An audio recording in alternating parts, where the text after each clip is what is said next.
तेजस्वी यादव आप ही के सर, आप ही लोगों के चलिए साथ ठीक है, लेकिन ये फेयर नहीं मुख्यमंत्री हैं, आप ही लोगों के साथ मिलकर उप मुख्यमंत्री हैं। अरे फिर आप ऑलवेज मेरी बातों को क्यों ट्विस्ट करती हैं चित्रा जी? नहीं, अगर ये बार बार आप करेंगी तब तो हम फिर बैठना बंद कर देंगे आपके साथ। सर अभी आपका अधिकार है। नहीं, आप ये क्यों आप मुझे धमकी दे रहे हैं कि मैं बैठूंगा या नहीं बैठूंगा? तेजस्वी यादव ने अगर कोई आरोप लगाए हैं तो क्या मैं बीजेपी के पास जाऊं या तेजस्वी यादव के आरोपों को लेकर मैं आप ही से सवाल पूछने आऊं? पहले कर लीजिए, ठीक है, बोल लीजिए। चलिए ठीक है, ओके बोलिए। देखिए, सबसे पहली बात तो ये है कि ये आपकी इच्छा है किसको बुलाना है, सिविलाइज पार्टी का प्रवक्ता हूं, मैं आपको सुन लेता हूं। आप लोग बड़े बड़े नेता हैं सर, आप लोग आरोप लगा सकते हैं। बोलिए क्या बोल रहे हैं, बोलिए, सुन रहे हैं। देखिए, सबसे पहली बात तो ये है कि इस पार्टी को नैतिकता, पारदर्शिता और शुचिता, ये शब्दकोश से बाहर निकाल दीजिए। अगर भ्रष्टाचार के बड़े आरोपों के आरोपी को आपने पार्लियामेंट्री बोर्ड में येदियुरप्पा को जगह दी, आपके साथ आने के बाद वाटर स्कैम को लेकर के असम के मुख्यमंत्री को, पहले जो एक मंत्री थे उनको आपने प्रोन्नत करके मुख्यमंत्री बनाया और उनको प्रमोट किया। आप पूरी तरह से शारदा स्कैम को लेकर के आर्काइव में जाइए, भाजपा के नेताओं के कोहराम को देख लीजिए। लेकिन मुकुल राय इनके राष्ट्रीय उपाध्यक्ष हैं। ये किस तरह की सियासत कर रहे हैं? ये 2024 इनके लिए बड़ी मुसीबतें लाने आ रहा है। और जिस ईडी और सीबीआई को ये भस्मासुर बना रहे हैं, ये ऐसी चीजें बना रहे हैं कि इन्हें कल खुद को शिकार उसका होने से खुद को बचा पाना मुश्किल होगा। ठीक है सर। जिस तरह से लोकतंत्र और लोकतांत्रिक मूल्यों की इन्होंने हत्या की है जी, इतिहास इनको माफ नहीं करेगा। ये भ्रष्टाचार पर बोलने का कोई नैतिक अधिकार नहीं है। सुखराम से लेकर लंबी फहरिस्त जरा जवाब देता जो इनके साथ चला जाएगा वो दुनिया का सबसे ईमानदार आदमी है।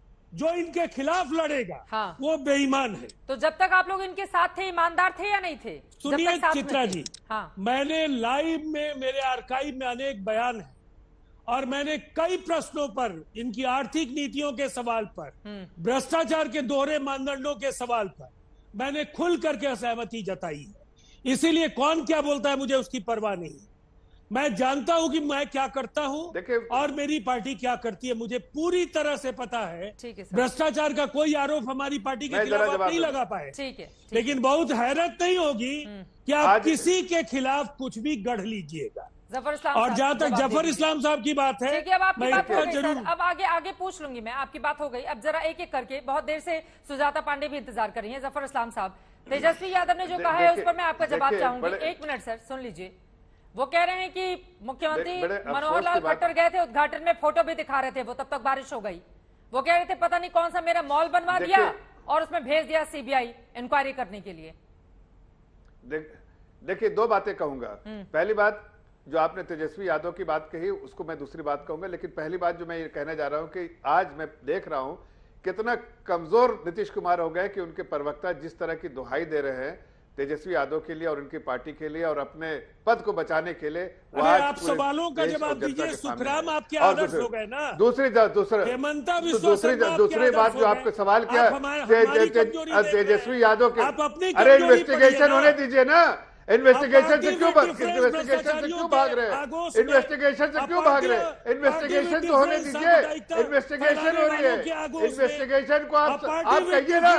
आपको अगर हिम्मत है, तो कहिए इन्वेस्टिगेशन लोकतंत्र की दुहाई कहिए ना कि लोकतांत्रिक मूल्यों की दुहाई क्या आप किस बात की दुहाई दे रहे हैं? भ्रष्टाचार पर क्या बात कीजिए? लोगों के दामन थाम लिए हैं कि आप कहने के लायक भी नहीं बचे हैं। भ्रष्टाचार के सवाल पर आप कह रहे हैं नीतीश कुमार करप्शन नहीं करते। दोनों लोग सुजाता पांडे भी बहुत देर से इंतजार कर रही हैं और राजीव रंजन जी ठीक है, उनको बोलने दीजिए, एक बार उनकी बात पूरी हो जाए। सुजाता जी भी बहुत देर से इंतजार कर रही हैं। मैं तो कह रहे हैं ये नैतिकता का पाठ पढ़ा रहे हैं। अरे भाई, आप जरा देखिए, आज मुख्यमंत्री जिसका थामन वो कन्विक्टेड लोगों का थामन था।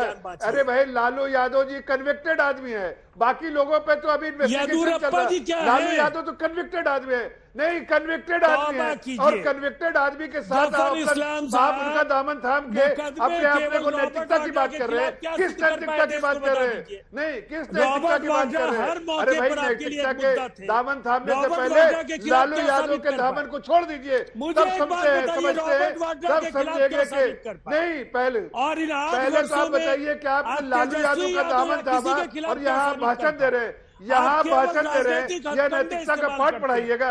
लालू यादव सर समझ में कैसे आएगा? प्लीज, मुझे लग रहा है कम से कम एक दूसरे का सम्मान करते हुए बोलने दिया जाए। अभी वक्त है हमारे पास, जल्दी से जफर इस्लाम साहब। लेकिन मैंने जो सवाल आपसे पूछा था, वो जो आरोप लगा कर गए हैं आपके ऊपर, देखिए मुख्यमंत्री की फोटो बता रहे हैं वो। देखिए चित्रा जी, देखिए चित्रा जी, मुख्यमंत्री प्रदेश का मुख्यमंत्री होता है। कभी भी ऐसे बड़े प्रोजेक्ट होते हैं तो उसमें मुख्यमंत्री जी को एज ए चीफ गेस्ट बुलाया जाता है और वो जाते हैं। कोई इन्वेस्टिगेशन करके नहीं जाते हैं कि भाई ये आदमी के पास जाना है, इसमें कौन डायरेक्टर है, बात करें डायरेक्टर और इसका। अभी इन्वेस्टिगेशन चल रहा है, इन्वेस्टिगेशन होने दीजिए, दूध का दूध पानी का पानी हो जाएगा। ठीक है सुजाता पांडे जी, अपने सीधे आपके पास आते हुए, ठीक है सुजाता पांडे जी, मैं आपके पास आते हुए, देखिए आज तेजस्वी यादव की ओर से ये आरोप भी लगाए गए हैं सरकार पर कि जब वो हनीमून पर जाते हैं तो लुकआउट नोटिस भेज दिया जाता है, लेकिन समाजवादियों का अंश और वंश है वो, न डरेंगे न झुकेंगे, कुछ भी करती रहे सरकार। जी तो चित्रा जी, पहले तो ये कहूंगी कि जिस परिवार का मुखिया जेल में हो और बाकी सदस्य बेल में हो, वो अगर अपने भ्रष्टाचार को छुपाने के लिए राजनीतिक कवर फायर दे तो ये कोई नई बात नहीं है और पहली घटना नहीं है। चाहे वो कांग्रेस हो, एनसीपी हो, वेस्ट बंगाल में ममता बनर्जी हो, या फिर कोई भी किसी के यहाँ भी जिसके जो भ्रष्टाचार में ईडी और सीबीआई के शिकंजे में फंसे नजर आते हैं, उनका सबसे पहला यही हथियार होता है कि ये राजनीतिक विद्वेष के द्वारा किया गया है। हालांकि ये अलग बात है कि चारा घोटाले में लालू यादव कन्विक्ट हो चुके हैं और उनको राजनीतिक करियर उनका भी समाप्त हो चुका है। मीसा भारती और उनके हस्बैंड जो कि उनके पति है शैलेंद्र कुमार है, वो भी मनी लॉन्ड्रिंग के केस में बेल पे हैं। और जहां पे जो मुद्दे से भटकाने की बात हो रही थी, मॉल की बात करके वगैरह वगैरह, तो ये बात आप साफ करना जरूरी है आपके व्यूअर्स के लिए भी कि ये मामला मॉल का है ही नहीं, ये मामला है नौकरी के एवज में जमीनों का लेन देन का, जिसको कौड़ियों के बांध मॉल को लेकर वो लिया रहे थे। 2017 में तेजस्वी यादव ने सदन में कहा कि जब मेरी मूंछ भी नहीं थी तब जांच करवाने के लिए भेज दी गई थी टीम। क्या हुआ उस जांच का, बताइए। चित्रा, सीबीआई का इन्वेस्टिगेशन प्रोसेस भी जानना बहुत जरूरी कि पहले इंटरिम रिपोर्ट होती है, फिर एफआईआर होती है और फिर उस पर छापे पड़ते हैं। और ये पहला छापा नहीं है, ये 5 साल पहले भी ये मामला उठा था और अभी मई में 15 जगहों पे छापे मारे गए थे, जहां पे गोपालगंज, पटना और दिल्ली में मीसा भारती और लालू यादव के जो नजदीकी है उनके जमीनों को भी देखा गया था, किया गया। तो ये पहली बात नहीं है। लेकिन जो सबसे इंपॉर्टेंट बात आज ये है कि ये मामला सिर्फ आप इसको सिर्फ ये नहीं कह सकते कि ये उस मामले क्या हुआ, इस मामले क्या हुआ। 2 दर्जन नौकरियों के बदले में जमीनों का हेरफेर किया गया, गिफ्ट डीड के द्वारा जो गरीब लोग हैं उनकी जमीनें दी गई। उसमें से 7 सीबीआई के पास में उसके साक्ष्य और दस्तावेज हैं, जिसमें 3 एक तरफ सदन के भीतर जब नीतीश कुमार बहुमत साबित करने की परीक्षा देने जा रहे हैं, सुबह से ही कार्रवाई शुरू हो जाती है, तो टाइमिंग को लेकर भी तो पूछा जाएगा ना कि यही समय नजर आता है। पर क्या सीबीआई इतने दिनों तक क्या कर रही थी सरकार?